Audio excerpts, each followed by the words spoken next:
One of the most captivating, yet infuriating traits about Philip Burnell, aka Darkside Phil, aka DSP, is his ability to skirt responsibility for, well, almost anything. And that's not my fault. And it's not my fault. What did I do wrong? Like, it's not my fault. I did nothing wrong. It's not my fault. Time and again, Phil has either been caught treating others poorly for no good reason. All right. Lavinia has been spamming the stream chat, I shit you not, for an hour. So now it's time to address the very important comment from Lavinia. You ready for this? You want to address how you treated me like a dunce and replayed out your intro for me because I said exactly this to you about your mini PC. Well, we already addressed this, but I guess we'll do it again. So hold on a second, everyone. Let's have another special restarting of the podcast this morning, 2 days in a row for Lavinia, since she wants me to go back and readdress it. So here we go. Berating his chat in general. Shut up about restarting the modem. Boy, you guys are dumb. I'm literally on the internet broadcasting. You want me to restart my modem? You think that's going to fix the PC's issues? Restarting the modem. Shut the fuck up. God, that's the dumbest thing I've ever heard. Or targeting specific people who draw his ire. What fucking world do we live in that I can't say a fucking fact, you bitch? Enough is enough with this shit. Yeah, king be cruel. King be bitch. Each time he has done this and been compelled to apologize, Phil has minimized and even redirected fault to the chat or other people. I want you to understand from my perspective what I did was wrong, but at the same time, it's one of me and a whole bunch of you. So whenever I'm on a stream, there's one of me, and there was no exaggeration, almost 1,000 of you. I was mean to certain people, and I shouldn't be like that. I was so stressed out because here I am on a stream with 1,000 people. All people want to see me do is get this thing working and play Street Fighter. That's it.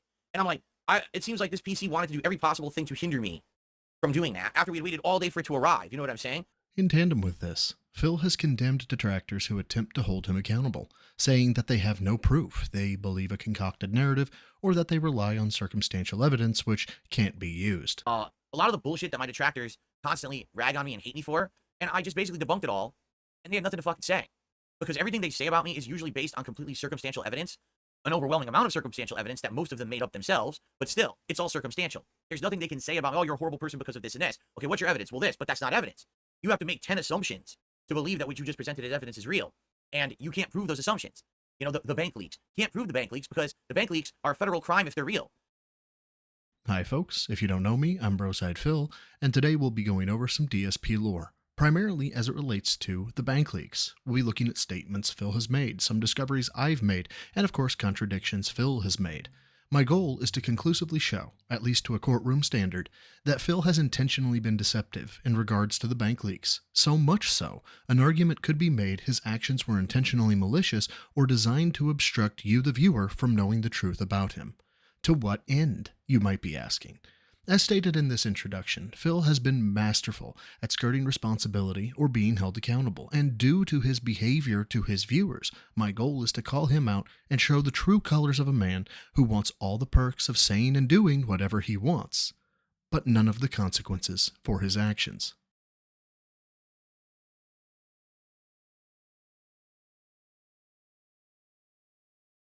Before we get to the bank leaks, though, I want the concept of circumstantial evidence to be fully understood. Phil uses this phrase as a crutch of why he should never be considered guilty of wrongdoing, ironically using circumstantial evidence to insult and deride other content creators or detractors. So, what is circumstantial evidence? According to cornelllaw.edu, circumstantial evidence is indirect evidence that does not on its face prove a fact in issue, but gives rise to a logical inference that the fact exists. Circumstantial evidence requires drawing additional reasonable inferences in order to support the claim, which of course gives rise to the question, what, legally, is reasonable? And according to the same source, reasonable is defined as just, rational, appropriate, ordinary, or usual in the circumstances. And it is here I will draw on my previous experience in law enforcement to make that word salad make a bit more sense, I hope. Basically, the test of reasonable or reasonableness is what would an average citizen or member of society think. That's literally the basis for the test. More directly defined is a correct thinking member of society, but in grossly simplistic terms, if it walks like a duck, quacks like a duck, and swims like a duck, all other factors being equal, it's probably a duck. With this knowledge, we can now argue our point as to why our circumstantial evidence should be believed. Armed with this newfound power and knowledge, It's time to get into the lore of the bank leaks.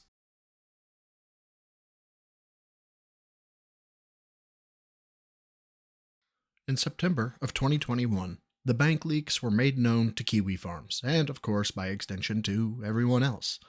Using reverse engineering, a party was able to contact Bank of America's automated system and have it read back Phil's transactions. The audio of this call, of which I have listened to a portion of, begins with transactions on September 17th, 2021. Using this information, the data was compiled into a spreadsheet by Twitter user Piece of Peace.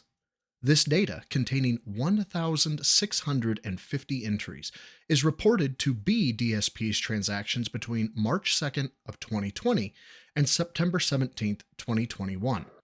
Many other YouTubers have reported on these figures, but the reasoning in which Phil has not acknowledged them changes throughout time. The entire thing, bank leak stuff, is fake. There was no bank leaks that ever happened to me. That whole thing was fabricated by my detractors. I don't even know what information they got or who they got it from, but it wasn't me. Like, they'd be like, what about the bank leaks and what about this and that? I'm like, what about them? Did you analyze them? Can you show them on stream? Can you prove that those are real? No. Okay. It's not evidence of anything. Oh, look, we have all this. It's bank leaks. Can you prove that those are my bank leaks? Well, no. But it kind of sounds like stuff that Phil might have bought, but that's not evidence. You know, the bank leaks. Can't prove the bank leaks because the bank leaks are a federal crime if they're real, meaning someone did identity theft or fraud or both, and then urged other people to do so. Go for it. People have been very aggressive with you to the point to where they have leaked bank statements from you, right? And that's obviously not cool at all. It's ridiculous that somebody would go to that length, and it's honestly upsetting, but it's out there, right? And there have been, according to these leaks, there have been dozens, hundreds of transactions to the Apple Store. Many over hundreds of dollars that had been there. Were those your transactions? No. So those were not tied to you at all? No. The bank leaks. Now we have to get into the identity theft thing, okay? Well, let's just talk about the bank leaks first. Well, they're tied to that. Okay. You know what I mean? Like, they go hand in hand. Those bank Go ahead, leaks. explain it then. Sure, the bank leaks are not accurate. That is not my account. So it's the person who took your identity was spending money on the Apple Store? No, that's not my account at all. Whatever that is not me. That's fabricated. Or it's someone else's account. I don't know whose, but that's not my account that was leaked. I've had a lot of issues that happened with identity theft that same summer, but they use that to run with some kind of this crazy conspiracy theory and say that was me, and it's not.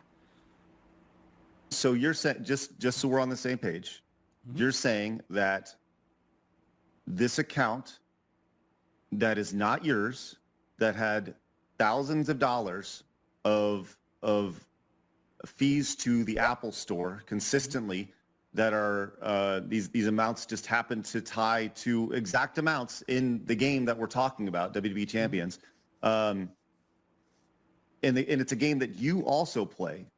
Just so we're all on the same page. Yeah. You're saying that is not your account at all, and they were unsuccessful in hacking your bank account. They did not hack my bank account. They did not have access to my bank account. They found a neutral place that they can do it, and this competition is going to continue because you're allowing it. Well, people are allowed to say whatever they want. I'm not gonna. There's no world where I would step on and say like, oh, you can't say X, Y, Z in regards to just like discussion posts. That's not what we're talking about. We're not talking about discussion posts. We're talking about what we just said. Bank leaks, employees committing, horrible acts against me and posting the evidence on your site, people f***ing with extended family members. That's not a forum post. Yeah. I gotta say, so is Phil's bank leaks still up on Kiwi Farms? Like, are all of his transactions laid out on there, or what was the moderation decision on that? They are still up. I mean, it's another thing where it's like, if I delete it, it gets reposted to Twitter. It gets shared around by the detractors. It probably ends up on a different website. That was one of the things where I got angry with people in the forum. It's like, it's not okay to hack someone's bank account. And it's like, I don't care if they're playing fucking WWE on mobile or whatever whatever justification you have for trying to prove that he's putting, all this money into some fucking gotcha game. It does not justify a federal um, computer fraud act violation. You know what I mean? Despite these reasons somewhat or blatantly contradicting themselves, thereby almost guaranteeing they are in fact his bank leaks, we're going to look at this through the lens of innocent until proven guilty. We'll be looking at certain transactions, Phil's statements and behavior around the time of those transactions, and any other collaborative data which one could use to reasonably infer that the bank leaks belong to Phil. Before we get into the transactions themselves, it should be noted I will be referencing screenshots of the data that was compiled by Piece of Peace. For every piece of data which I show and make statements about, I have personally heard, via the recording of that entry, the transaction itself and the amount that transaction was for. This video can be found via the link on the screen and in the comments. The only exception to this, given the immense number of them, are the microtransactions. However, these were verified after running the audio through a transcription service. Every mention of PayPal, Apple iTunes, or other microtransaction data and the corresponding dollar amounts were personally viewed and dollar amounts matched to the spreadsheet.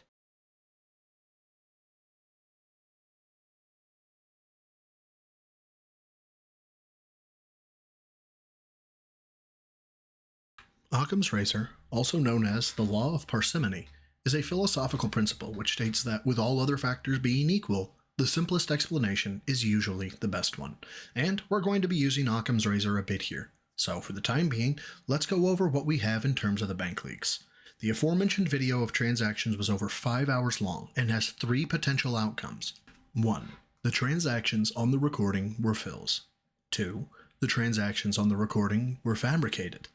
3. The transactions on the recording belonged to someone else. How can we prove or at least suggest one way or the other? Using another razor, or at least scissors. Most times it's fairly obvious when Phil gets his hair cut because... Lord. Okay, personal judgments aside. There are entries in the bank leaks for beauty/personal hygiene. Since we have a control, that being Phil's hair, we can see if Phil got a trim around the times in which beauty and personal hygiene were logged. The oldest entry is October 14th, 2020. If you're unfamiliar with the banking industry, sometimes the charge will post and clear the same day, or it may take 1 to 3 days. So, anyway, using PigPigGo, I found this from October 12th. But at the same time, I gotta go grocery shopping. We have appointments we have to get to. I'll enjoy the haircut. I'm gonna get a haircut tomorrow, which is good because it's just starting to get long. This implies the day off was tomorrow, October 13th, and the charge cleared October 14th. We have a total of 8 haircuts in the leaks. So far, we're 1 of 8. The next cut is logged December 9th, and here's Phil on December 7th. That's right, and I'm getting a haircut. You're absolutely right, Salvano Fish, remember. I'm getting a haircut as well tomorrow, so a super busy day for me.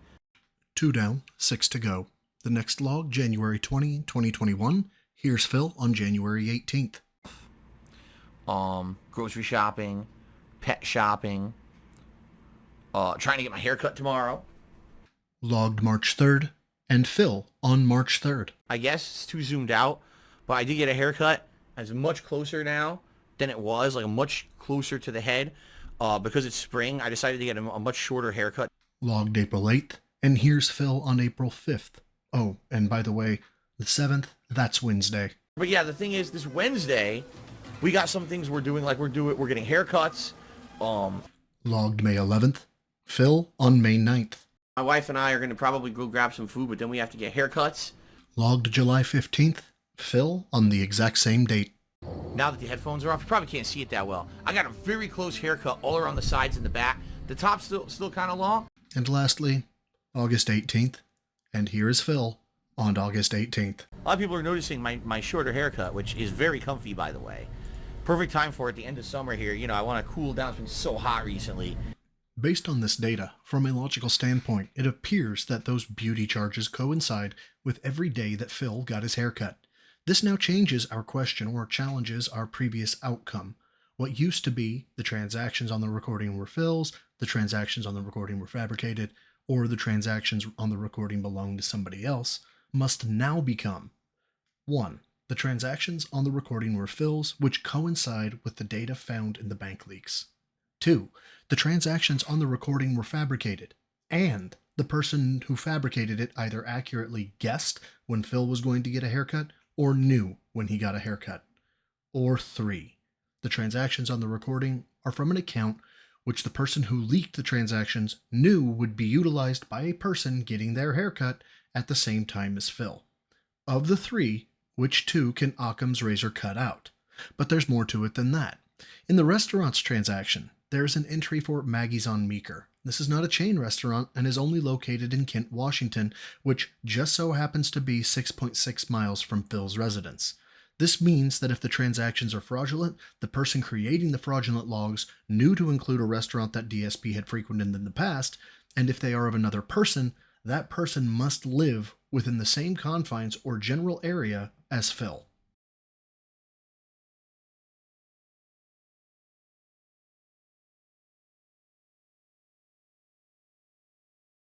As previously alluded to, in an earlier clip, the side-scrollers had some questions about the bank leaks themselves, and Phil was explaining how he was such a victim.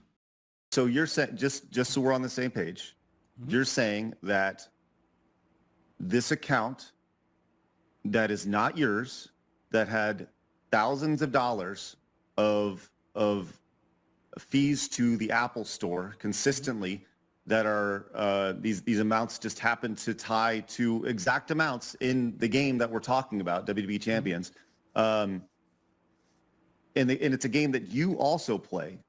Just so we're all on the same page. Yeah. You're saying that that is not your account at all, and they were unsuccessful in hacking your bank account.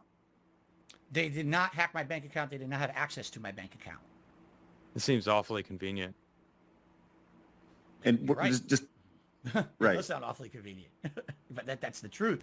You can understand how us looking from the outside in looks at this and raises an eyebrow and doesn't quite buy it, right? To me, I mean, from an outside perspective, who doesn't know anything, would look like you had to go and file for bankruptcy. You had all these issues and people calling you out for spending way too much money on this game when you should have been saving for taxes. And then, this shit comes out and you're like, you're freaking sweating. You got to freaking do something about it. It's like, oh, I was hacked.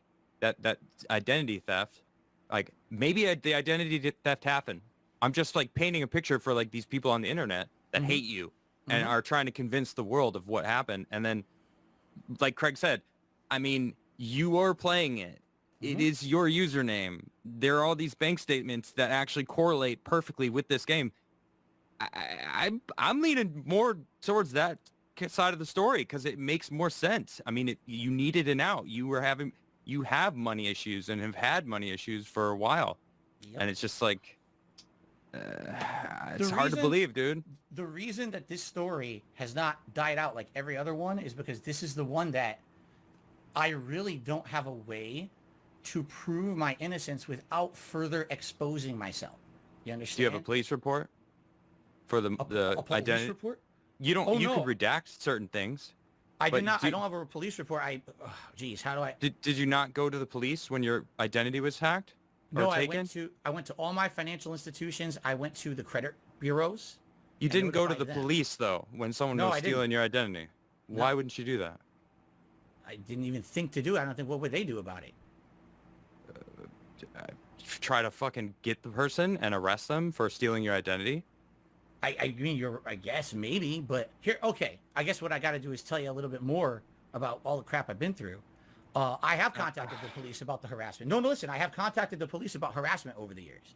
When I got swatted, years later, when someone was actually doing tons of fake transactions against my PayPal account that were all fraud. They were actually fraudulent credit card transactions. I contacted our police here, and I had a big conversation, and they said, listen, I swear to God, this is the conversation. We don't do that. We don't have an online task force for this stuff. They said the only thing we deal with is human trafficking. That's it. That's all we can do. Here's the number to the FBI if you want to call them. But unless you're talking about ginormous sums of money being tossed So around. you did contact them or you didn't? Not about identity theft. I contacted them years earlier about other issues. And you talked to them about identity theft? I talked to them about a lot of different things. that had happened or could happen. And they But basically why told would me- you have talked to them about identity theft years earlier if none of that was even happening to you? Well, I don't know if we specifically said, oh, identity theft. What like I said, there was a case where, first of all, I received death threats, like pretty serious death threats. Someone saying they're going to come to my house and murder me with a gun.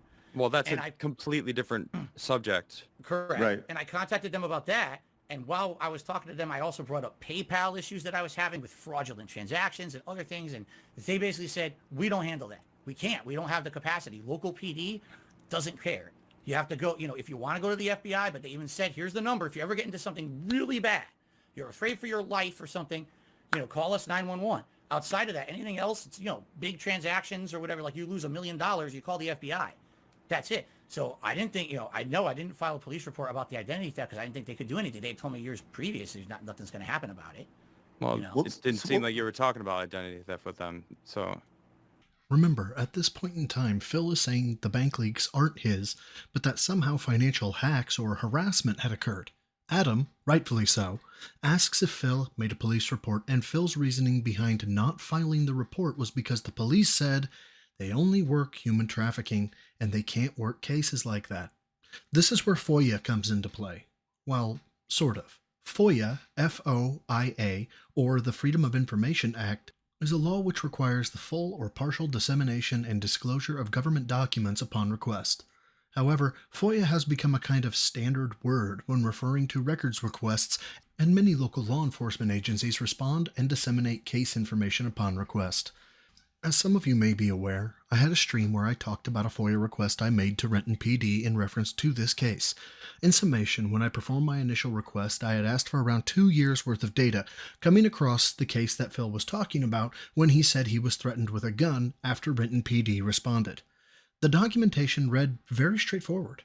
Phil made a report saying that an email address of iwillfindyouBuddy222@protonmail.com sent communication which was a threat upon his life. The officer took the report and it was forwarded to a Detective C. Edwards.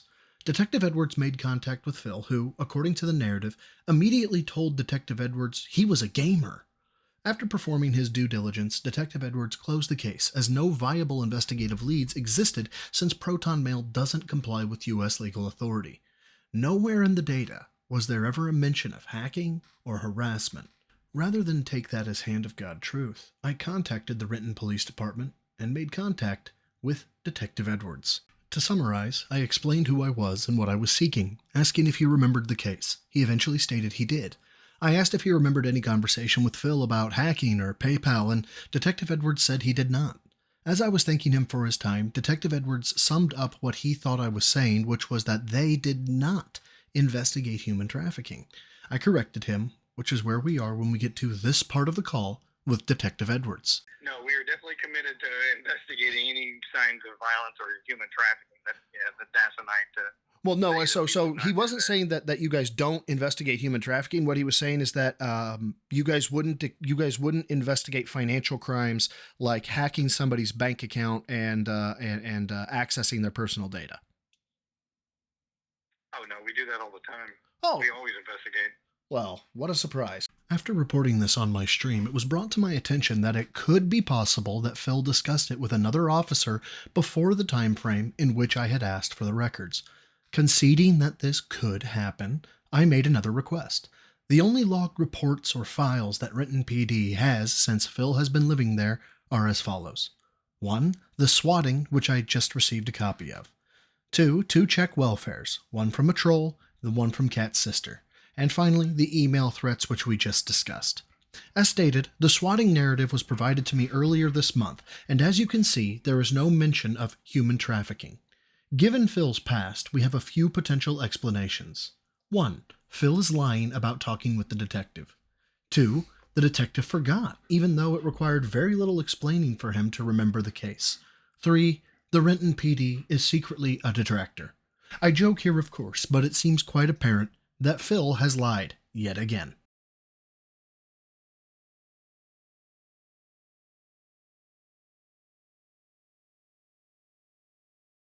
To summarize what we have been through today, Phil has claimed that the bank leaks are not his, that they aren't valid, and has failed to object when the bank leaks have been called out as being his in the past. Given this, Phil, in my opinion, doesn't have a solid foundation of denial or acceptance. The bank leaks just exist, and whether or not they're his is a conversation he's not willing to have. At the same time, we've seen that all 8 hair or beauty appointments have coincided with Phil getting haircuts, a perfect 8 times out of 8. There is no bias to this data. The spreadsheet says it. I have audibly heard the call, and Phil's own streams talk about haircuts without any prompting from myself or other detractors. In talking about hacking, identity theft, and other crimes, Phil claims to have spoken with a detective who advised him that the Renton PD only works human trafficking and doesn't have time for financial crime or identity theft. Detective Edwards states otherwise, claiming that we do that all the time. While I know there is animosity towards law enforcement in this day and age, I am inclined to believe Detective Edwards, which would mean that Phil has lied again. Given these above points, if after watching this you fully believe the bank leaks are Phil's, and even if you don't believe that iTunes and PayPal mean microtransactions, the fact remains that Phil spent $44,950.30 on iTunes and PayPal transactions. These break out to $32,167.09 in Apple iTunes transactions and $12,783.21 in PayPal transactions.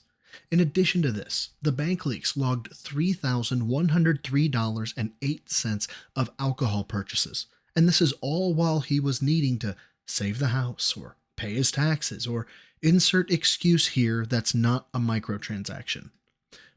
But it's circumstantial evidence, Phil will cry.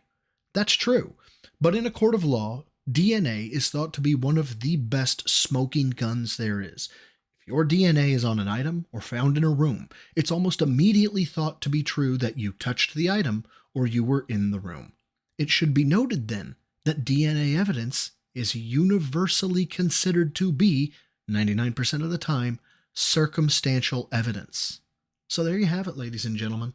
Is this proof enough? Do we need to do more? Or does what I have shown stand up to the smell test to at least require a response from Phil, as opposed to a "you don't know what you're talking about" statement? There's nothing I can do or say to make Phil tell the truth, or to address this video, and maybe we'll never know if the leaks are his. But for me, I'm convinced they're real. Phil is an addict, and he needs to come clean. This was my first foray into documentary-styled videos and honestly was a lot more work than I knew, so enormous amounts of respect to June, Steve of the Dead, and anyone who does long-form content, especially with even beginner-level editing. This was crazy. But it really was an interesting experience for me, and if there's interest, it might be something I try to continue. Thank you to the Gym Rats and indeed all my members. This time, I'm giving you all shout-outs over there on the right. Let me know what you think about this. I'd appreciate any feedback. Till next time. Swole is the goal for a troll. Lift heavy. Eat clean.